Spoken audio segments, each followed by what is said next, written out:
నమస్తే వర్మ గారు. నమస్తే అండి. కాదు ఏంటి పదే పదే పవన్ కళ్యాణ్ గారి టూర్లో ఏదో జరగబోతుంది అని, మన లాస్ట్ టైం కూడా ఏజెన్సీ ప్రాంతాల్లో కూడా ఎవరో తిరిగారు అన్నది అది పెద్దగా కలకలం రేకింది. ఆ మాదాపూర్లో అప్పుడెప్పుడో ఏదో రెక్కి నిర్వహించారన్నారు.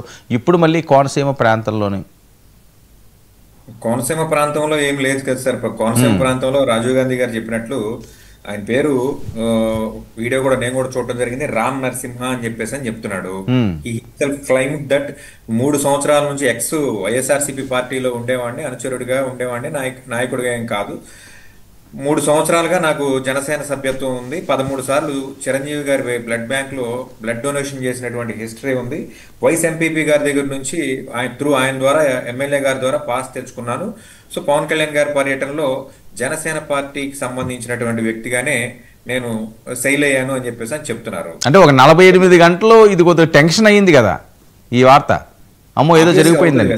ఇప్పుడు రాష్ట్రంలో కొన్ని సెన్సిటివ్ థింగ్స్ జరుగుతున్నాయి, పబ్లిక్ గా కొన్ని డిస్కషన్స్ నడుస్తున్నాయి. వీటన్నిటి నుంచి డైవర్షన్ కావాలంటే ఖచ్చితంగా ఇలాంటి సెన్సిబుల్ ఇన్ఫర్మేషన్ కానివ్వండి, ఇలాంటి సెన్సిటివ్ వార్త ఒకటి వస్తే ఆబ్వియస్ గా జనాలందరి యొక్క డైవర్షన్ అయిపోయి అటువైపు చూస్తారు కదా. సో అటువంటి ఒక చీప్ పొలిటికల్ ట్రిక్ అని చెప్పేసి అనాలే తప్ప దీని ఏదో మనం, ఎందుకంటే చాలా సీరియస్ గా చూడాల్సినటువంటి అంశం కూడా కాదు.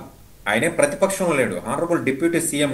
ఒక డిప్యూటీ సీఎం అనే అతను ఒక పర్యటన చేస్తే ఆ జిల్లా పోలీస్ యంత్రాంగం కానివ్వండి, రాష్ట్రంలో ఉన్నటువంటి డీజీపీ స్థాయి వ్యక్తి, పరిపాలన చేసేటువంటి వ్యక్తి యొక్క కనుసనల్లో కానివ్వండి జరుగుతుంది.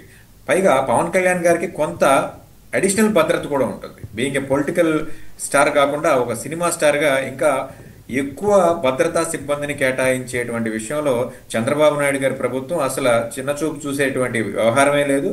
ఖచ్చితంగా పవన్ కళ్యాణ్ గారి పర్యటనకి ఎంతమంది అయితే సిబ్బంది అవసరమో దానికి మించే ఉంటుందని చెప్పేసి అని నేనైతే అనుకుంటున్నాను. రాజీవ్ చెప్పండి సార్. ఏంటంటే జగన్మోహన్ రెడ్డి గారు జనాల్లోకి ఇంకా రెడీ అవుతున్నారట.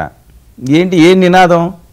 అప్పుడే ఆ టైం వచ్చిందా జనాల్లోకి? మీరు వెళ్ళి 29 ఎలక్షన్ల కోసమో లేకపోతే ప్రజలను మళ్ళీ వైఎస్ఆర్సీపీ వైపు తిప్పే ప్రయత్నంలో భాగంగానా అన్నది? సార్ అసలు జగన్మోహన్ రెడ్డి